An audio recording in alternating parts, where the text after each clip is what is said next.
Assalamualaikum warahmatullahi wabarakatuh. Waalaikumsalam warahmatullahi wabarakatuh. Alhamdulillah Bang Amir. Salatu wassalamu ala asrofil anbiya'i wa mursalin Sayyidina Muhammadin wa ala alihi wa sahbihi ajma'in wa ba'du. Alhamdulillah Sobat Ngaji ID dimanapun berada, kembali lagi bersama kami di dalam reaksi yang dimana kita ketahui ya Sobat Ngaji ID itu saudara-saudara kita yang sedang bencana ya, terkena bencana di Sumatera, di Tapanuli, salah satunya di Sibolga, di Aceh, hingga di Laut Padang gitu. Untuk itu, Sobat Ngaji ID dimanapun berada, kita mereaksi tentang hal ini. Yang berikutnya yaitu tentang apa? Fakta-fakta banjir dan longsor Sumatera nih kan. Okay. Dari dampak hingga penyebab nih, dari dampak hingga penyebab nih kan kita kan ibarat kata punya penilaian sendiri-sendiri nih agar nanti para Sobat Ngaji ID nggak termakan berita-berita hoax tuh banyak kayak gitu kan, kayak gitu. Dan di sini di paragraf pertamanya nanti bisa diterangkan ya Kang ya. Musibah banjir dan longsor Sumatera telah mengakibatkan banyak kerusakan infrastruktur dan korban jiwa. Coba itu. Nah, dari jembatan penghubung Nagari Paninggahan dengan Nagari Malalo ambruk ya pasca banjir bandang yang terjadi di Kabupaten Solok, Sumatera Barat. Ini Indra Kosolok juga ternyata ya. Nih, pada tanggal berapa? 29 November 2025 maksudnya kan gitu. Nih jadi menurut Kang Deddy atau Kang Rabu itu gimana nih? Kan tadi kan dari judulnya ada itu dampak hingga penyebab, ya dampak hingga penyebab. Katanya di sini itu penyebabnya cuaca ekstrim, ya mengakibatkan banjir. Coba itu. Terus dan karena longsor di sebelah kota dan kabupaten di Sumatera Utara, Sumatera Barat, dan Aceh. Dan beberapa hari terakhir, ya, yang menyebabkan tadi terputusnya akses di ketiga itu Sumut dan Aceh, kayak gitu. Jadi di sini ya salah satunya itu ya cuaca ekstrim itu gimana? Itu doang. Iya. Ada lagi nggak? Ada sih. Coba nih. Pemerintah pusat kemudian berhasil helikopter katanya nih dari Jakarta untuk mempercepat penanganan. Terus sampai dengan hari ini pemerintah telah mengirimkan total 11 helikopter Kang. RI dan Basarnas dari Jakarta ke lokasi dan terdampak bencana. Tuh. Ya sebabnya Itu nggak ada tuh, cuma tadi aja. Sebabnya itu dia mengklaim itu cuaca ekstrim. Kalau dari kita baca lagi berita-beritanya itu ya terkait dengan berarti sebab yang maksudnya dari opini masyarakat itu nggak ditaruh di situ. Iya, di sini malah ditulis. Padahal itu kan hutan-hutan pada kayu-kayu kan pada nggak ada ditulis di situ pada bawah semua. Di sini malah ditulisnya korban jiwa banjir dan tanah longsor di Sumatera kayak gitu aja. Mencatat 74 orang meninggal akibat bencana banjir dan longsor di provinsi lama itu berarti. Kabupaten Agam. Yang terbaru kan udah sampai 300. Iya. Korban jiwa. Ini 29 November kemarin. Sekarang kan 30. Ya sekitar 400. Ya sekarang sekitar 400 orang nih Sobat Ngaji ID. Menurut Kang Deddy gimana nih menyikapi dari Kang Deddy, reaksinya gimana? Kalau di sini kan ya karena ekstrim, cuaca ekstrim kayak gitu. Cuaca ekstrim ya. Sebelumnya kita ucapkan turut berduka cita kepada penduduk ya Aceh, ya Sumatera Utara sampai Sumatera Barat atas adanya musibah banjir bandang yang sampai merenggut ratusan nyawa, ratusan jiwa ya yang menjadi korban bencana ini. Ya, kita ucapkan turut berduka cita, innalillahi wa inna ilaihi raji'un. Sesungguhnya kita milik Allah dan akan kembali kepada Allah. Dan mungkin sedikit analisa dari berbagai berita-berita yang tersebar di media sosial bahwa yang banjir yang terjadi di Sumatera ini banjir yang sangat dahsyat sekali gitu. Ya. yang bukan hanya banjir itu loh kan, bukan hanya banjir air, Iya. bukan hanya ke air, tapi Ada barangnya. membawa kayu gelondongan. Ya, jadi ironis sekali ya, di mana rumah-rumah itu kemudian dialiri air yang sangat deras sekali, kemudian diikuti dengan adanya gelondongan kayu, sehingga masyarakat itu ya ibaratnya terkejut lah. Iya. Betul. Mana gelondongan kayunya rapi banget potongannya. Gelondongan kayu rapi banget potongannya, Udah nggak ada daunnya ya. daun Iya. nggak ada dan sebagainya. Ini kan menimbulkan Banyak tanda tanya di kita sebagai rakyat Indonesia. Iya. Ya, apa sebabnya terjadinya banjir pada akhir tahun ini gitu. Sebelum-sebelumnya nggak pernah terjadi banjir yang kayak gini. Ya Allah. Ya, ternyata setelah ditelusuri itu di Banyak kejanggalan. Sumatera itu penggundulan hutan itu sudah sangat masif sekali. Aduh. Kenapa nggak Perusahaan-perusahaan ditulis ya? tambang, perusahaan-perusahaan sawit, ya, yang mana itu adalah di backingi sama oligarki yang ada di negara kita. Bahkan sama RI One. Ya, termasuk ya RI1 yang mungkin punya investasi juga di situ. Yang penting kan ada daunnya kata beliau. Ya, jadi penggundulan hutan sudah pasti menjadi sebab terjadinya banjir bandang. Iya betul. Ya, jadi akar masalahnya adalah keserakahan manusia, ya, beberapa oknum pejabat-pejabat di Indonesia yang ya tidak melihat dampak negatif ya terhadap lingkungan mereka dengan membabi buta membabat lahan hutan Sumatera yang merupakan ya salah satu paru-paru dunia. Bahkan luka di dalam hutan Sumatera itu masuk ke dalam luka yang paling besar gitu, nomor 2 ya. Ya, nomor 2 di dunia hutan ditebang. Efeknya masyarakat menjadi banjir bandang. Ya, ini membuka mata kita. Ya, tentu bencana ini adalah memang sudah digariskan oleh Allah SWT. Di dalam Al-Quran disebutkan dhaharul fasadu fil barri wal bahri bima kasabat aydin nas. Ya, telah tampak kerusakan di daratan dan di lautan. Ini kan di darat. Dan juga sampai ke lautan juga. Sampai kalau tadi gondolannya itu. Sampai Itu lautnya jadi kotor, ya, Iya, banyak gelondongan. sampah. Kemudian daratannya jadi rusak, rumah-rumah pada rusak, ribuan orang menjadi korbannya. Beberapa kampung itu menjadi korbannya. Itu adalah bima kasabat aydin nas. Jadi karena ulah tangan-tangan manusia. Siapa tangan-tangan manusia? Tentu kalau di Sumatera udah jelas perusahaan-perusahaan tambang, perusahaan-perusahaan sawit yang membabat hutan secara membabi buta. Itu menyebabkan banjir. Orang-orang yang punya kekuasaan mungkin ya. Orang punya kekuasaan. Pasti itu mereka ketika mau atau apa namanya dengan PD-nya membabat hutan itu pasti sudah ada izinnya gitu. Udah minta izin dulu. Siapa yang izinin? Ya pasti orang yang berkuasa juga. Orang berkuasa tentunya ada hubungannya dengan Menteri Kehutanan. Sebenarnya dulu udah pernah ada yang ngingetin juga. Kenapa terjadi di Sumatera ini hutannya dibabat gitu. Pas ada Menteri Kehutanan tersebut, tapi dia nggak peduli. Jangan ketawa-ketawa sampai dimarahin. Ibaratnya ini bukan lucu-lucuan gitu. Pembabatan hutan itu bukan lucu-lucuan. Dan terbukti dampaknya sekarang. Ratusan nyawa menjadi korban, ya, kampung-kampung hilang, rumah-rumah hilang. Siapa yang mau tanggung jawab? Apakah oligarki mau tanggung jawab? Ya, nyawa gitu loh. Iya. Nyawa manusia. Nyawa kayak statistik sekarang. Berarti Iya. penyebab salah satunya cuaca ekstrim sama di sini ternyata pas nambah lagi ada lagi penyebabnya katanya kurangnya resapan. Apakah itu? Iya kan pohonnya itu. Lah, pohonnya kan nggak ada. Nggak ada. Iya. Jelas. Nah ke Priwe mau ke tanah.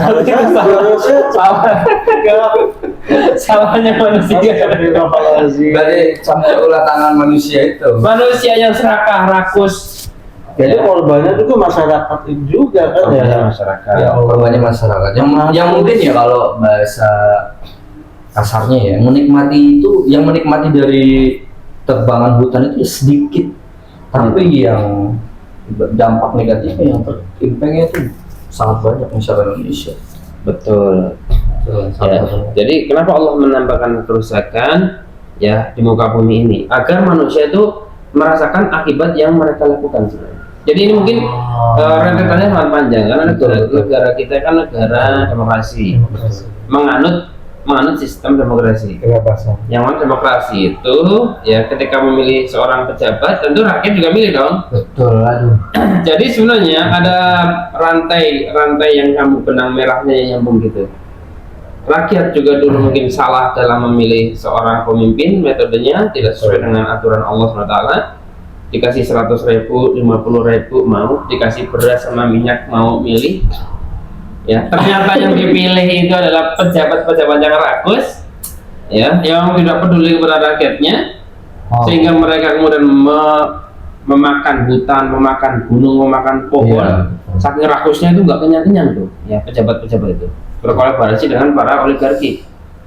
Akibatnya apa? Ya kena masyarakat sendiri. Tentu ini kata Allah tuh liyudhiqahum ba'dalladzi 'amilu, agar mereka merasakan sebagian yang mereka usahakan. Berarti memang seharusnya sebagai masyarakat itu berpikir harus jangka panjang sekali ya. Jangka panjang sekali. Jangan hanya jangka waktu di menjabat doang gitu kan. Jangan hanya yang di depan mata aja. Iya. Tentu yang ada di balik mata ya, atau bahkan setelah kehidupan dunia harus dipikirkan. Harusnya. Sehingga alam ini bisa terjaga gitu. Kenapa Allah tambahkan ini ya la'allahum yarji'un, agar mereka kembali sebenarnya. Jadi Allah ini masih menyayangi orang-orang yang bersyukurlah bagi orang-orang yang selamat.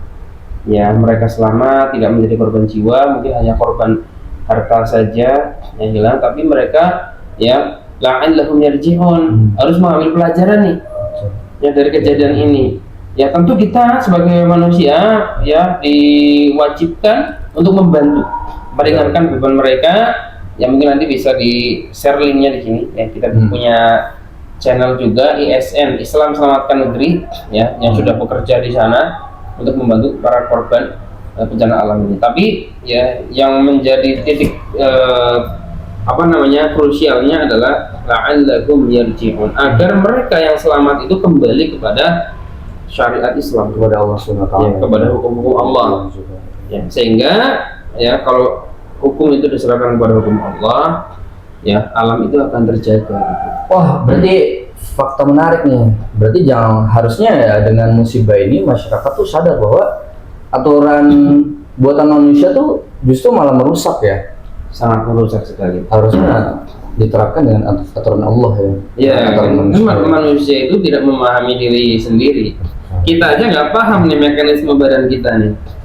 Gimana jantung berdetak, gimana paru-paru kemudian menarik nafas, mengeluarkan nafas gimana. Kita nggak tahu mekanisme itu. Ya rahasia di baliknya apa? Yang tahu? Ya Allah SWT. Yang menciptakan. Ya tapi kan terkait dengan bencananya kan, ada bencana itu kan manusia itu kan tahu nantinya bakal gimana gitu kan. Tahu. Bukan maksudnya kayak dia menebang hutan kayak gitu loh, dia buang sampah sembarangan, dia kan seharusnya tahu kan dampaknya. Yang orang yang itu sebenarnya tahu, cuman mungkin karena belum di depan mata, karena belum merasakan, jadinya masih dilakuin. Yang pertanyaannya apakah dia harus merasakan sendiri? Pada umumnya manusia yang mungkin yang belum merasakan dia nggak akan ibaratnya kembali kepada Allah ya. Iya, makanya nggak peduli lah bahasanya. Makanya tadi kan di pemberitaan tadi pas kita lihat ini bukan hanya data statistik apa kan, ini kan jiwa loh. Nah, kata siapa? BMKG ya? BMKG atau BNPB. Itu belum jadi bencana nasional. Ya mungkin kalau seandainya keluarganya dia yang meninggal atau saudara baru dia merasakan. Makanya angka kematian ini mungkin di para pejabat itu hanya angka statistik aja. Oh iya, makanya ya Allah. Karena bukan keluarganya yang bukan keluarganya atau dia sendiri yang merasakan. Kalau dia sendiri yang merasakan, wah mungkin dia akan nggak bisa mengerti. Iya, pasti akan mengerti. Oh begini rasanya. Gitu. Karena manusia ya, ibaratnya lah kalau secara kasarnya harus digampar dulu baru sadar. Iya, tentu ini juga menjadi tamparan bagi para pejabat-pejabat yang ada di Indonesia.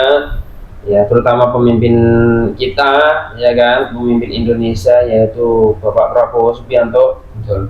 Untuk mengevaluasi total ini kebijakan-kebijakan tambang, kebijakan-kebijakan terkait dengan perlindungan hutan dan sebagainya. Tentu kan yang menjadi korban bukan hanya manusia. Ada gajah, iya orang hutan pada ngungsi ke rumah-rumah. ya, harimau, singa, kucing apa aja ya Allah. singa nggak ada. Oh singa ada ya perempuan ini. Ada ya singa. Singa. Berarti nggak lihat berarti ya. Singa tuh ada singa ya. Singa di Afrika Pak. Ada. Makanya nonton sampai tuntas 2 ya kan 2 wanita. Harimau kali. Menyelamatkan singa ada ya singa yang Ada wanita menyelamatkan singa. iya 2 ada pemberitaan kan karena dimasukin ke ARDC itu makanya lihat ke kanan. Iya. Terus kalau yang harimau itu 2 tuh sepasang terus Banyak Pak. iya maksudnya yang terlihat gitu. Kalau yang gajah tuh yang mati tuh. Nah, mati ada badak juga. Ya Allah, itu kan binatang-binatang yang katanya dilindungi. Tapi malah Ya, harimau Sumatera, ada gajah Sumatera, ada badak Sumatera. Ya, semuanya itu dilindungi, tapi sekarang musnah gara-gara kerakusan ya orang-orang tadi, oligarki yang bersekutu dengan para pejabat-pejabat yang rakus. berarti memang harus ada solusinya dong. Solusinya ya muhasabah pejabat ya, jadi jangan merasa benar. Bahkan ada solusi yang absurd mereka, saya baca di berita, ini karena cuaca ekstrim kita akan memodifikasi cuaca. Itu bukan solusi. Kenapa pejabat Ini kan nggak dipakai kayaknya. iya kadang saya sendiri ya geram gitu. Respon pejabat yang nyeleneh gitu yang harusnya tuh secara akal sehat tuh harusnya tuh ala ya, harusnya benar lah gitu. Ini malah nyeleneh. Karena tuh kita dengarnya tuh geram gitu loh. Jadi solusi yang ditawarkan itu kayak sekedar main-main saja. Iya. Betul. Modifikasi cuaca seolah-olah kan intelektual. Padahal kita rakyatnya dikira rakyat bodoh banget gitu. Ya. Kemudian katanya itu banjir kayu-kayu gelondongan yang mengalir itu tumbang sendiri kan. Masa mau tumbang tapi nggak ada pohon, nggak ada apa daunnya, patah-patahnya simetris. Pikirannya rakyat Indonesia itu. Pas banjir pandang daun kayaknya sama ini ya, sama potongannya. Iya. Masa otomatis air bisa ngebel lagi tuh? Gak, iya itu maksudnya kayaknya akalnya tuh gak sehat gitu. Apa karena faktor yaitu dia membuat aturan bukan dengan aturan Tuhan. Betul. Jadinya bebas kayak gitu, Jadinya Pak. ya berpikirnya Ya mereka ketika membuat peraturan itu dengan akal manusia yang terbatas. Pejabat-pejabat kita apa sih rata-rata kan cuma lulusan SMA gitu. Ya kan ya. Iya kan? Ya kita bisa tahu sendiri lah gimana lulusan SMA mengatur banyak orang. Yang orang yang kuliah saja belum tentu bisa ya kan. Ini lulusan SMA sok-sokan bikin jadi pejabat ngatur masyarakat. Percaya diri mungkin kita. Tujuannya ujung-ujungnya kayak gitu. Aduh, iya poinnya itu ya. Jadi memang salah satunya pejabat-pejabat kita mungkin kenapa akalnya nggak sehat itu karena tujuannya untuk percaya diri. Betul. Mungkin bisa jadi ya faktor terbesarnya kenapa ini bukan jadi bencana nasional karena di balik bencana itu banyak tambang. Bisa jadi. Makanya nggak ada kan kalau seandainya ini diangkat jadi bencana nasional itu di belakangnya kena semua. Jelas nanti pengusaha-pengusaha sawit, pengusaha-pengusaha tambang yang sudah kita tahu nama-namanya juga kita bisa cek di Google. Orang-orang itu saja. Ya, orang itu saja yang nama-nama. Silakan teman-teman cek di Google. Betul lagi ya. Jadi orang yang merusak negara Indonesia udah tahu, sering muncul di TV, sering klarifikasi. Betul. Ya, sering bahkan ngancem-ngancem. Wah, merasa punya uang banyak, pikirannya uang itu menjadikan dia itu kekal abadi gitu. Menjadikan dia itu sebagai orang yang hebat kali. Iya betul. Dia nggak berpikir bahwa kehidupan selanjutnya bukan hanya di dunia ya. Betul. Gak ada sadar Ya, maka sebenarnya kita itu selalu konsisten ya menawarkan solusi terbaik untuk negara. Jadi negara kita itu hancur karena pejabat-pejabatnya tidak layak, ya tidak layak untuk menjadi pejabat. Ya, mereka itu tidak tahu tata cara mengatur masyarakat. Ya, ketika membuat aturan tentu aturan yang merusak. Maka solusi yang kita ditawarkan itu harus solusi yang menyeluruh. Harus. Ya menyeluruh. Apa tuh? Ya, yaitu solusi yang berasal ya dari bukan manusia. di luar manusia. Apa itu di luar Itu manusia? sesuatu yang mengerti tentang manusia, mengerti tentang alam semesta, bahkan mengerti tentang kehidupan seluruhnya. Betul. Itu solusi dari Allah Subhanahu wa taala. Nah, Maka negara kita harus berbenah, ya, aturan-aturan harus berubah mulai dari atas sampai bawah. Ya. Terapkanlah aturan-aturan syariat ya dari Allah Subhanahu wa taala, itu syariat Islam. Itulah yang akan menjadi rahmat bagi alam semesta. Ya kan? Dalam Al-Quran disebutkan wa ma arsalnaka illa rahmatan lil alamin. Tidaklah pengutus engkau Muhammad melainkan menjadi rahmat semesta alam. Gimana Islam menjadi rahmat semesta alam? Ya ketika diterapkan. Ketika diterapkan ya dengan Iya. hukum Islam ya.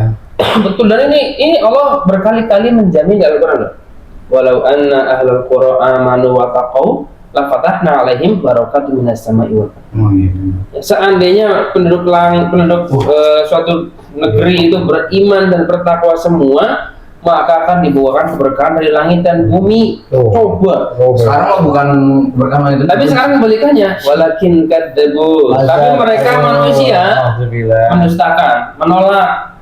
Ya, fa'afadnahum bima kanu yaksibun. Maka kami siksa mereka. Ya, Jadi ini terjadi salah satunya sekarang. mungkin bencana, kemudian bumi juga udah mulai unak-unaknya keluar, gunung-gunung meletus dan sebagainya. Bima kanu yaksibun, itu sebabnya adalah perbuatan mereka. Manusia. Maka kita harus kembali tadi, la'allahum yarji'un. Harus kembali. Berarti harus kembalinya tuh bukan hanya sebatas rajin sholat, tapi juga dengan dirubah aturannya dengan Betul. aturan syariat Islam. Komprehensif. Komprehensif. Dari atas ke bawah. Ya, dari hulu ke hilirnya diterapkan semuanya. Barulah itu nanti Itu ya, muhasabah yang sesungguhnya. Muhasabah diri. Bukan hanya sebatas merenung, berdoa ya. ya berdoa kemudian ngasih gift. Iya biasanya kan gitu. Iya. Oh jadi laporan nih, wah pemerintah udah turun tangan besar gitu. Sudah membantu. Iya. Padahal itu ya cuman sementara. Nah itu dia, itu cuma sementara. Sedangkan kehidupan manusia itu harus berlangsung terus gitu. Ya, harus lestari terus manusia itu. Iya. Maka kita harus mengatur kehidupan itu dengan aturan yang bisa melestarikan manusia. Keren.